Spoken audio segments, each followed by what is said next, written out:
Oke, sip. Ya. Bismillahirrahmanirrahim. Assalamualaikum warahmatullahi wabarakatuh.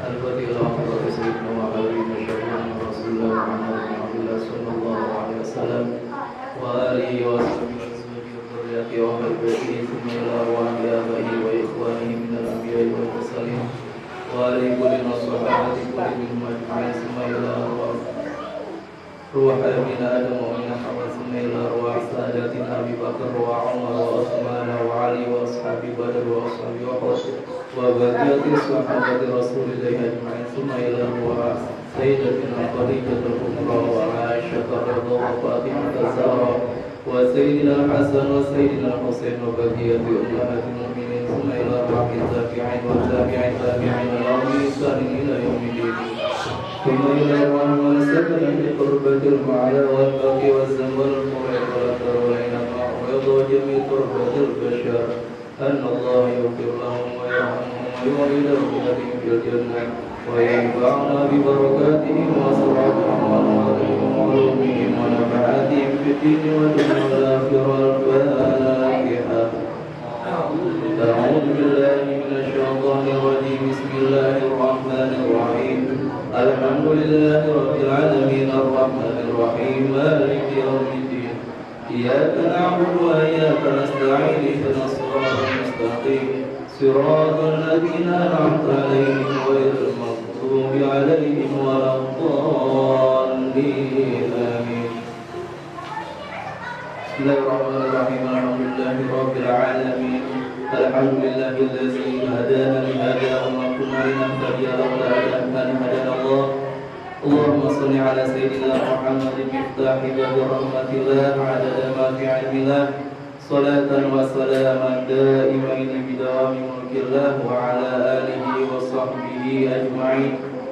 سبحانك لا علم لنا إلا ما علمتنا إنك أنت العليم الحكيم ولا حول ولا قوة إلا بالله العلي العظيم. رب اشرح لي صدري ويسر لي أمري واحلل عقدة من لساني يفقهوا قولي. نوينا التعلم والتعليم والنفع والانتفاع والإفادة والاستفادة والتذكر والتذكير والحث على التمسك بكتاب الله وسنة رسوله والدعاء إلى الهدى والدلالة إلى الخير ابتغاء وجه الله ورضا وقربه وثوابه. اللهم يا من مصاريف الأمور كلها بيده وإليه يرجع الأمر كله.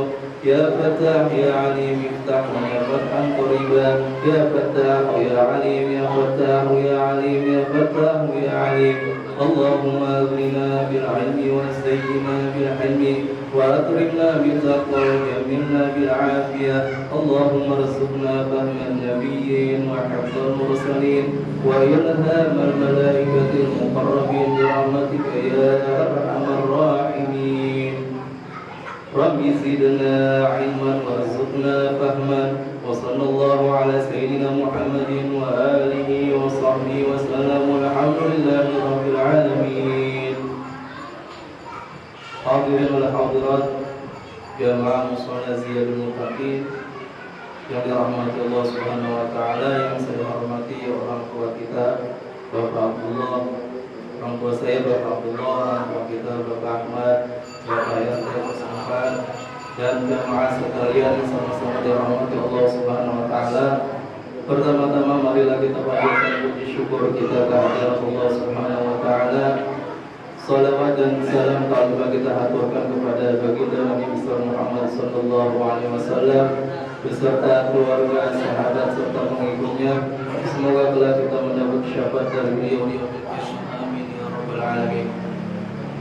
Hadirin wa hadirat yang dirahmati Allah Subhanahu wa taala, alhamdulillah pada kesempatan malam ini kita memulai kembali kajian kita, kajian rutinan mingguan kita dalam membahas tentang ilmu fikih. Setelah lumayan waktu yang lama ditawakufkan karena menyambutnya bulan suci Ramadan, alhamdulillah pada kesempatan ini kita bisa melanjutkan kembali di malam pertama ini kita memasuki tentang kitab sholat. Masuk tentang bab sholat. Jadi dalam setahun kemarin, setahun lebih mungkin kita mulai pembahasan kitab ini. Kitab Thaharah sampai kitab Al-Haid itu sampai setahun lebih kita bahas. Alhamdulillah pada malam ini kita akan memulai masuki bab tentang sholat. Hadirin sekalian, sholat ini perlu diketahui adalah salah satu ibadah yang sangat penting, yang harus kita dirikan, kita laksanakan. Bahkan sangat pentingnya ibadah sholat ini. Sholat tidak hanya diwajibkan untuk umat Nabi Muhammad saja. Jadi sholat ini nggak cuma untuk kita, umatnya Nabi Muhammad diwajibkan, akan tetapi para nabi-nabi terdahulu dan umat-umat terdahulu sebelum Nabi Muhammad itu pun mereka melakukan ibadah sholat karena saking pentingnya. Dalam Al-Quran surat Ali Imran ayat 39 Allah Subhanahu wa ta'ala menjelaskan tentang kisah Nabi Zakaria. Nabi Zakaria juga melakukan sholat. Bahkan ketika beliau memohon kepada Allah agar dianugerahkan keturunan anak, beliau memohon meminta kepada Allah di dalam sholat, hingga pada akhirnya Allah kabulkan permintaan beliau, dikabulkan dikasih anak pun di dalam sholat. Allah Subhanahu wa ta'ala berfirman, "Fanadatul malaikatu wa huwa qa'imun yusalli fil mihrab." Fanadatul malaikah, maka memanggil itu malaikat. Malaikat siapa? Malaikat Jibril. Manggil siapa? Wa huwa qa'imun yusalli fil mihrab. Memanggil siapa? Nabi Allah Zakaria. Adapun Nabi Zakaria pada saat dipanggil oleh malaikat, pada saat itu beliau sedang melakukan ibadah sholat di mihrab. Mihrab itu bagian depan masjid atau musola seperti ini. Ini dikatakan mihrab. Nabi Zakaria melakukan sholat. Dan untuk apa malaikat Jibril memanggil Nabi Zakaria? Padahal Nabi Zakaria pada saat itu sudah sholat. Annallahu yubashshiruka bi Yahya. Sesungguhnya Allah memberikan kabar gembira, kata malaikat Jibril, Yahya dengan Nabi Allah Yahya. Nah di sini Allah kabulkan permohonan Nabi Allah Zakaria, meminta agar dianugerahkan seorang anak yang dikasih Nabi Allah Yahya. Bahkan gak cuma anak dikasih, namanya langsung. Nabi Zakaria dikasih anak oleh Allah dan namanya langsung Allah yang ngasih. Siapa? Yahya musaddiqan bi kalimatin minallah, yang mana kelak Nabi Allah Yahya ini akan membenarkan firman-Nya Allah. Firman yang mana di situ? Firman yang menjelaskan tentang kisah Nabi Allah Isa alaihissalam yang diciptakan tanpa seorang bapak. Allah berfirman, "Kun." Padahal Siti Maryam pada saat itu tidak percaya, tetapi ketika Allah menghendaki akan jadi Nabi Isa tanpa seorang ayah. Nah di situ Nabi Yahya kelak akan membenarkan tentang hal demikian. Wasayyidan, dan kelak Nabi Yahya juga akan menjadi seorang pemimpin di kaumnya. Wahasuron, dan kelak beliau akan menjadi orang yang mampu mengendalikan diri daripada berbuat maksiat. Wanabiyan, dan kelak juga Nabi Allah Yahya akan menjadi seorang nabi minas sholihin. Nah, Nabi Allah Yahya adalah termasuk orang-orang soleh. Di sini kita ketahui bahwa Nabi Zakaria juga Nabi Allah Zakaria pun melakukan sholat. Kemudian juga dikisahkan Nabi Allah Isa alaihissalam dalam surat Maryam ayat 31 Allah Subhanahu wa taala berfirman, "Wa ja'alani mubarakan." Dan telah menjadikanku, siapa? Allah. Allah yang menjadikan Nabi Allah Isa mubarakan, orang yang diberkahi, aina ma kuntu, di mana saja saya berada. Jadi Nabi Allah Isa dimanapun beliau berada, beliau adalah orang yang penuh berkah. Kalau udah berkah udah enak Pak. Meskipun sedikit, insya Allah cukup. Wa awsani bis salati waz zakati ma dumtu hayya, dan Allah berwasiat kepadaku untuk mendirikan salat dan mengeluarkan zakat selama aku hidup. Nah, di sini Nabi Allah Isa juga melakukan salat. Selanjutnya yang zaman lebih lama lagi, yang lebih duluan lagi siapa? Nabi Allah Ismail alaihissalam, putra dari Nabi Allah Ibrahim. Dalam surat Maryam juga ayat 55 Allah menjelaskan, wa kana ya'muru ahlahu bis salati waz zakati wa kana 'inda rabbih maradiyya. Wa kana ya'muru ahlahu, dan adanya itu Nabi Allah Ismail ya'muru, memerintahkan siapa? Memerintahkan ahlahu, keluarganya. Memerintahkan Nabi Allah Ismail memerintahkan keluarganya. Sebagian tafsir menjelaskan di sini adalah umatnya. Kenapa? Karena yang namanya keluarga masuk kategori umat. Wa kana 'inda rabbih mardiyya, dan adanya Nabi Allah Ismail di sisi Allah adalah orang diridhai. Yang terakhir, kisah Nabi Allah Musa alaihissalam dalam surat Thaha ayat 14 juga Allah menjelaskan, innani anallahu la ilaha illa ana. Kata Allah, sesungguhnya aku adalah Allah, tidak ada Tuhan selain aku. Fa'budni, maka sembahlah aku. Wa aqimis sholata li dzikri, dan dirikanlah salat wahai Musa untuk mengingat aku. Ya, di sini kita bisa perhatikan Bapak-bapak, ibu-ibu sekalian, di sini kisah Nabi Allah Zakaria, Nabi Allah Isa, Nabi Allah Ismail, Nabi Allah Musa, Nabi Allah Muhammad, semuanya mereka melakukan atau mendirikan sholat. Mereka seorang nabi, mereka seorang rasul. Mereka sudah dijamin masuk surga tanpa dihisab, dan kedudukannya mereka di sisi Allah tinggi, dan mereka akan mendapatkan surga yang paling tinggi. Dengan keadaan mereka yang seperti ini, mereka masih melakukan ibadah sholat, masih wajib melakukan ibadah sholat. Sekarang kita nabi bukan, ya, apalagi rasul. Keadaan kita, kedudukan kita di sisi Allah nggak tahu bagaimana. Dan sampai maghrib hari ini belum ada jaminan kita masuk surga, belum ada. Dan hisab kita, perhitungan kita, pertanggungan jawaban kita kelak di akhirat itu masih menegangkan. Nah, kalau kita dalam keadaan seperti ini masih berani meninggalkan yang namanya sholat, maka perlu ada yang diperbaiki pada diri kita. Sudah tahu keadaan kita seperti ini, tapi kita masih berani meninggalkan sholat. Nah, itu adalah pembukaan daripada kita sholat. Semoga ini menjadi motivasi kita dimanapun kita berada, agar terus dimanapun kita berada kita mendirikan sholat. Gak harus di rumah, dimana kita kerja, di situ ada masjid, waktunya ada sholat.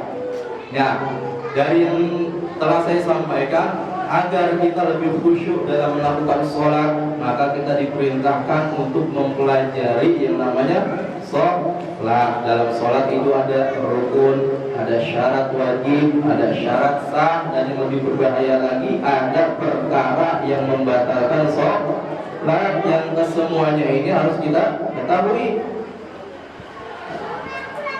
Pengarang Sahihul Filsafatul Zubat mengatakan, wa may ya'mal, barang siapa yang melakukan suatu amal tanpa dilandasi oleh ilmu, maka amal perbuatannya ditolak dan tidak diterima. Jadi setiap kita ingin melakukan suatu amalan ibadah, kita harus pastikan, kita harus tahu tentang ibadah yang kita laksanakan. Pembukaannya ini akan kita bahas tentang kitabus shalah. Bismillahirrahmanirrahim. Kitabus shalah. Apa sih sholat? yang setiap saat kita lakukan setiap hari, sehari semalam 5 waktu itu baru yang wajibnya, belum ditambah yang sunah-sunahnya rawatib, belum ditambahkan kalau kita sholat duha, belum lagi sholat witir, belum lagi kalau yang melakukan sholat tahajud. Nah sekarang apa itu arti dari pengertian sholat itu sendiri? Sholat menurut bahasa atau menurut lugah ad-du'a. Sholat artinya doa. Jadi di mana kita sholat, di situ ada doa. Karena kenapa? Karena dalam sholat semuanya isinya doa. Wakila ad-du'a bil khair, sebagian ulama mengkhususkan pengertian sholat menurut bahasa adalah doa, khusus doa yang baik. Sebagian ulama yang mengatakan juga ada doa yang jelek pun kita jumpain orang, kita doain orang yang jelek itu masuk arti sholat menurut bahasa.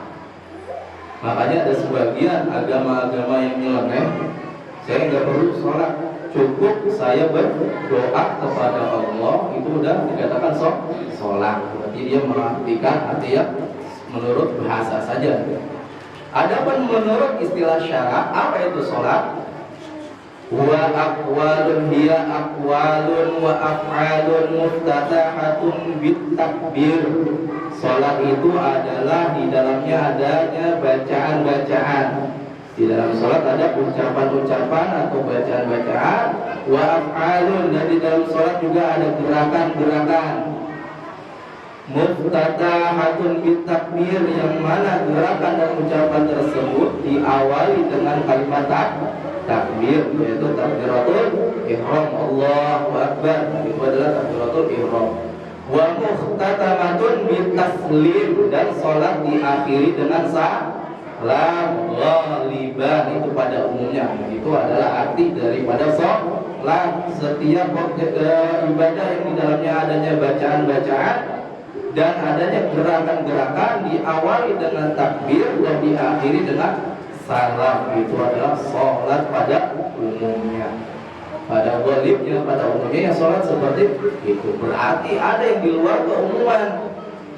Ada yang di luar keumuman apa? Yaitu ada sholat yang ada cuma bacaan, nggak ada gerakan. Apa sholatnya? Seperti sholat jenazah. Sholat jenazah itu cuma ada bacaan-bacaan, tidak ada gerakan. Itu Ustaz ada mengangkat tangan 4 kali, itu sunnah. Mengangkat tangan 4 kali sunnah. Yang wajib takbirnya Allahu Akbar 4 kali takbir. Nah itu yang wajib. Nah ada kalanya ada gerakan tapi tidak ada ucapan, tidak ada bacaan. Nah ini di luar kebiasaan ya, ada orang sholat cuma gerak, tidak ada ucapan. Apa?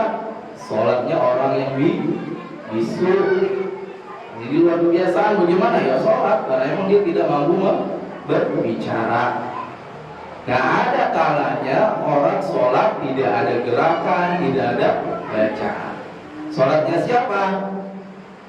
Kasolatil akhras al-marbut, seperti sholatnya orang bisu yang diikat, yang ditawan dia diikat tangannya, nah itu di hutan atau di penjara diikat. Tapi dia muslim ingin melakukan sholat, ya sholat sebisanya. Bagaimana ya dengan gerakan dengan pikiran, hati, bacaan aja. Bacaan orang yang bisu. Komat kami tadi udah, itu kewajibannya dia. Orang yang bisu yang diikat, sholatnya tanpa gerakan, tanpa adanya bacaan. Kemudian fadlu sholat, kemudian keutamaan sholat. Sholat kewajiban, udah pasti ada keutamaannya, yang mana keutamaannya ini tidak bisa kita hitung saking banyaknya. Apa di antara keutamaan sholat? Ya ar-ruknu tsani min arkanil Islam. Daripada keutamaan sholat, yaitu sholat adalah rukun Islam yang kedua. Sholat adalah rukun Islam yang kedua. Rukun itu menurut bahasa apa? Fondasi. Jadi kalau ada orang Islam, dia mengucap 2 kalimat syahadat, dia berpuasa di bulan Ramadan, dia mengeluarkan zakat, dia pergi haji, tapi saya nggak mau sholat.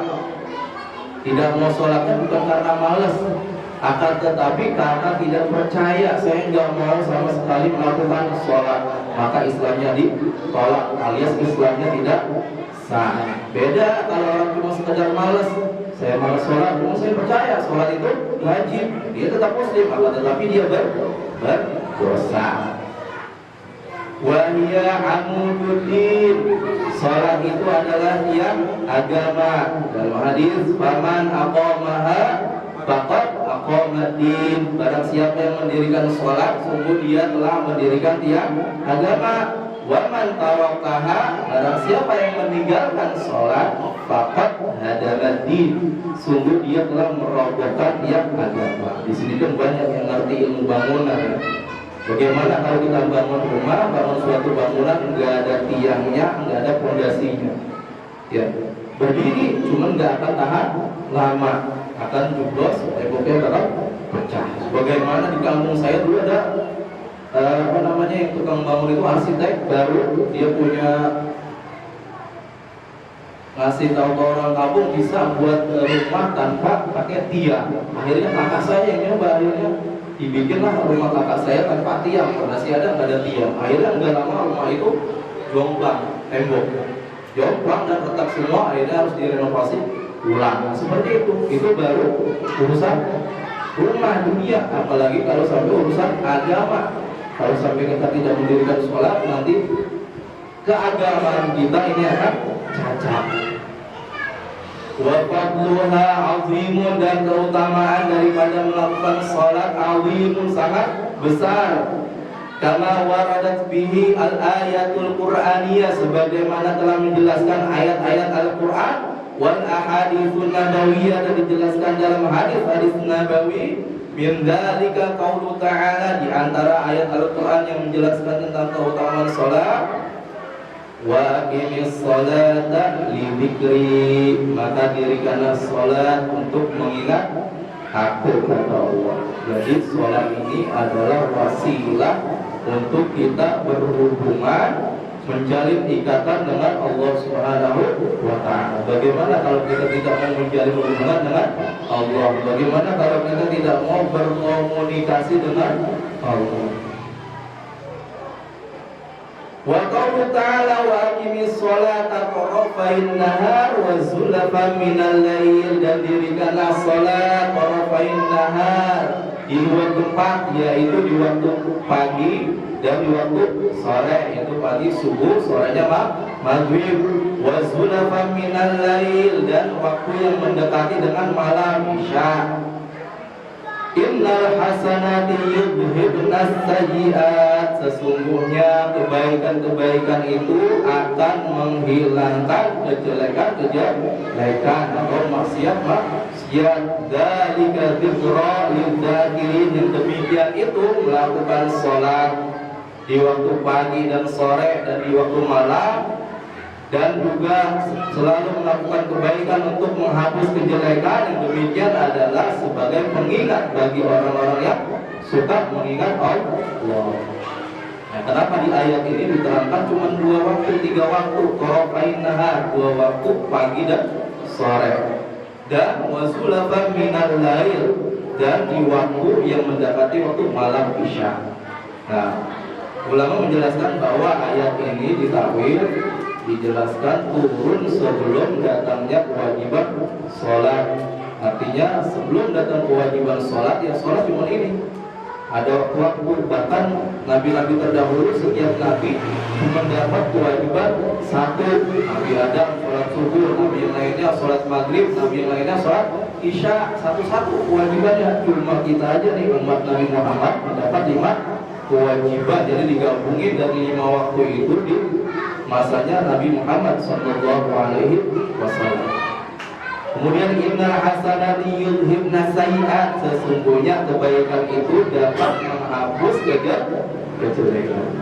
Dalam hadis Rasulullah sallallahu alaihi wasallam menjelaskan, ittaqillahi haitsu kunta, ya, bertakwalah kalian di mana saja kalian berada. Wa aqbi'is sayyi'atal hasanata tamhuha, dan ikutilah kemaksiatan kejelekan itu dengan perbuatan-perbuatan baik, maka tampuha perbuatan baik itu akan menghapus perbuatan jelek. Jadi di mana saja kita habis maksiat, langsung kita iringi dengan kebaikan. Makanya di sini ayat ini diturunkan disambung setelah ayat sholat. Artinya apa? Ketika kita habis melakukan kesalahan, kejelekan, maksiat, sholat, maka dengan sholat itu dapat menghapus kejelekan, dapat menghapus perbuatan maksiat. Tetapi perlu diketahui, maksiat di sini, kejelekan di sini yang bisa dihapus oleh kebaikan adalah maksiat yang kecil, atau yang kita kenal dengan dosa kecil. Dosa ada dua, ada dosa besar, ada dosa kecil. Dosa besar, dosa kecil bisa dihapus dengan istighfar, sedekah, sholat, dan kebaikan-kebaikan yang lain. Adapun dosa besar tidak bisa diterima oleh Allah kecuali dengan taubatan nasuha. Apa taubatan nasuha? Taubatan nasuha adalah taubat yang memenuhi 3 syarat. Apa yang pertama? Al-qala'u. Kalau itu kita membuang jauh-jauh kemaksiatan yang telah kita lakukan, kita lari dari dia, tinggalin yang kemaksiatan yang pernah kita lakuin, dan kita menjauh. Yang kedua, an-nadamu. Yang kedua, menyesal. Kalau kita udah lari dari kemaksiatan itu tapi kita nggak menyesal, biasa-biasa aja, ya Allah saya mohon ampun, saya udah tinggalin kejahatan saya tapi nggak menyesal dengan perbuatan kemaksiatan yang dilakuin, belum dikatakan perbuatan nasuha. Yang ketiga, niat al-azm adamul aud, niat dengan kuat untuk tidak kembali lagi dengan kemaksiatan tersebut, baru dan dosa kita akan diampuni. Nah ini kalau dosa besarnya, dosa besar berkaitan dengan Allah. Adapun dosa besar berkaitan dengan manusia seperti uququl walidain, durhaka kepada orang tua, belum bisa kita taubat. Meskipun kita menyesal, meskipun kita udah nggak durhaka lagi, meskipun kita udah niat nggak mau durhaka lagi, kalau orang tua kita belum mau maafkan. Jadi dosa sama manusia itu lebih besar, lebih membahayakan ketimbang kita dosa sama Allah. Dosa sama Allah kita taubatan nasuha diterima, tapi ketika kita dosa sama manusia belum akan diterima oleh Allah kecuali orang tersebut sudah mengampuni, atau barang yang kita ambil dari orang sudah kita kembalikan, atau hak orang yang kita rampas secara zalim kita kembalikan, baru akan diterima oleh Allah Subhanahu wa taala. Wa qala sallallahu alaihi wasallam, dan Rasulullah sallallahu alaihi wasallam bersabda, innal 'abda, sesungguhnya seorang hamba, idza qama fi shalah, jikalau dia mendirikan salat, futihat lahul jinan, maka akan dibukakan pintu-pintu surga. Dibuka pintu surga ketika seorang hamba melakukan salat. Wa kushifa lahul hijabu bainahu wa baina rabbih, dan Allah akan buka itu bentang hijab penghalang antara dia dengan Tuhannya.